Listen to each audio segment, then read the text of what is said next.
லைஃப்ல வரக்கூடிய பிரச்சனைகள் எல்லாத்தையும் ஃபேஸ் பண்ண முடியாம பயப்படுறீங்களா? கொஞ்சம் இந்த கதைய ஃபுல்லா கேளுங்க. சின்ன ஸ்டோரி பெரிய இன்ஸ்பிரேஷனோட 53வது கதை.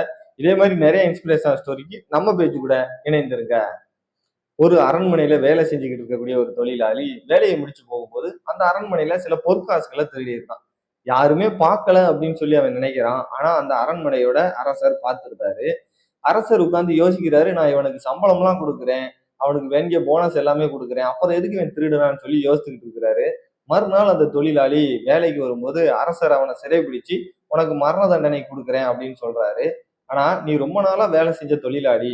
அதனால நான் உனக்காக கடைசியான ஒரு சான்ஸ் தாரேன். நீ என் கூட வாள் சண்டை போடணும். அதுல நீ ஜெயிச்சுட்ட அப்படின்னா, உனக்கு நான் மன்னிப்பு குடுத்துருவேன். ஒருவேளை நீ தோத்துட்ட அப்படின்னா, என்னோட வாளால உன்னோட உயிர் போயிரும்" அப்படின்னு சொல்லி சொல்றாரு. 2 பேருக்கு இடையில போர் ஸ்டார்ட் ஆகுது. அரசர் குடுக்கக்கூடிய அந்த வாள் அடி எல்லாத்தையும் எப்படியோ அந்த தொழிலாளி தடுத்துக்கிட்டு இருக்கிறான். தொடர்ந்து சண்டை போய்க்கிட்டே இருக்குது. ஆனா கொஞ்ச நேரத்துக்கு அப்புறமா அரசர் கொஞ்சம் கொஞ்சமா டயர்ட் ஆகிட்டு இருக்காரு. ஒரு கட்டத்துல அரசர் வந்து தான் தோத்து விடுவோம் அப்படிங்கக்கூடியத அண்டர்ஸ்டாண்ட் பண்ணிக்கிட்டாரு. அதனால அரசரோட பவர யூஸ் பண்ணி, ஓகே நிறுத்திரலாம். நான் உன்னைய மன்னிச்சு விட்டுருதேன். இனிமே நீ என் கண்ணிலே படக்கூடாது அப்படின்னு சொல்லி அந்த தொழிலாளிய அனுப்பியிருந்தாரு. அந்த தொழிலாளி போனதுக்கு அப்புறம் தன்னோட அமைச்சர கூப்பிட்டு கேட்கிறாரு, எந்தவித ட்ரெய்னிங் அண்ட் எக்ஸ்பீரியன்ஸுமே இல்ல. எப்படி அவனால வந்து இப்படி சண்டை போட முடியுது அப்படின்னு கேட்கும்போது, பதிலுக்கு அவரோட அமைச்சர் சொன்ன விஷயம் என்ன தெரியுமா?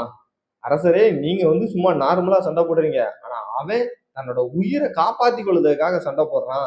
எந்தவித ட்ரெய்னிங், எக்ஸ்பீரியன்ஸ் எதுவுமே இல்லனாலும், தன்னோட உயிர காப்பாத்திக்கிறதுக்காக போராடி உங்ககிட்ட வெற்றி பெறுறான் அப்படின்னு சொல்லி அந்த அமைச்சர் சொல்றாரு. அண்ட் நம்ம லைஃப்ல வரக்கூடிய ப்ராப்ளமும் ஃபேஸ் பண்றதுக்கு ரொம்ப பயமா தான் இருக்கும். ஆனா நம்ம ஃபேஸ் பண்ணும்போது தான் நமக்கு உள்ள இருக்கக்கூடிய பவர் அண்ட் எனர்ஜி நம்மள அறியாம வெளியே வந்து அந்த ப்ராப்ளத்துல இருந்து நம்ம போராடி வெற்றி பெறதுக்கு உறுதுணையா இருக்கும். ஸோ பிரச்சனைகளை பார்த்து பயப்படாதீங்க.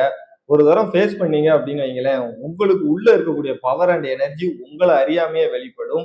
So face your fears and மறக்காம இந்த ஸ்டோரியை மற்றவங்களுக்கும் ஷேர் பண்ணுங்க. அவங்களும் தெரிஞ்சுக்கிட்டட்டும்.